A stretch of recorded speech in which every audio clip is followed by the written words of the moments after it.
आजमाइश है 70 सालों से, और जो आपकी महरूमियाँ इन कागजों के अंदर है। बिस्मिल्लाहिर्रहमानिर्रहीम, अस्सलाम वालेकुम। दोस्तों, कहा जाता है कि सियासतदान इलेक्शन से पहले वोटर्स के घर घर जाकर उनसे वोट लेने की मिन्नतें करते हैं, लेकिन जब भी वो असम्बलियों में पहुंच जाते हैं तो अपने इलाके के मसाइल और वोटर्स को भूल जाते हैं।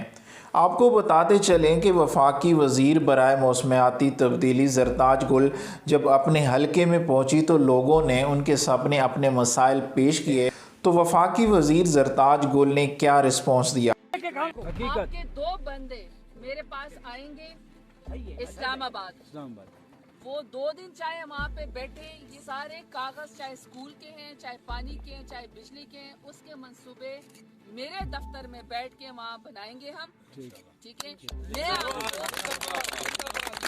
2 बंदे आप खुद मुकर्रर करेंगे, इज्जत भी मिलेगी, मेरे दफ्तर के अंदर इस्लामाबाद बैठेंगे, और आपकी ये जितने भी महरूमियाँ उसका एक एक डायरेक्टिव मैं आपको इशू करवा के दूंगी, फंड भी आपको। ज़रताज गुल का ताल्लुक शुमाली वज़ीरिस्तान खैबर पख्तूनख्वा से, और वो 17 नवंबर 1984 को वज़ीर पठान घराने में पैदा हुई।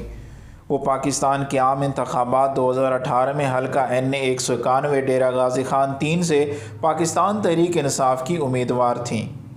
मज़ीद वीडियोज़ देखने के लिए हमारे चैनल को सब्सक्राइब करके साथ घंटी के निशान को दबा दें। वीडियो देखने का बहुत बहुत शुक्रिया।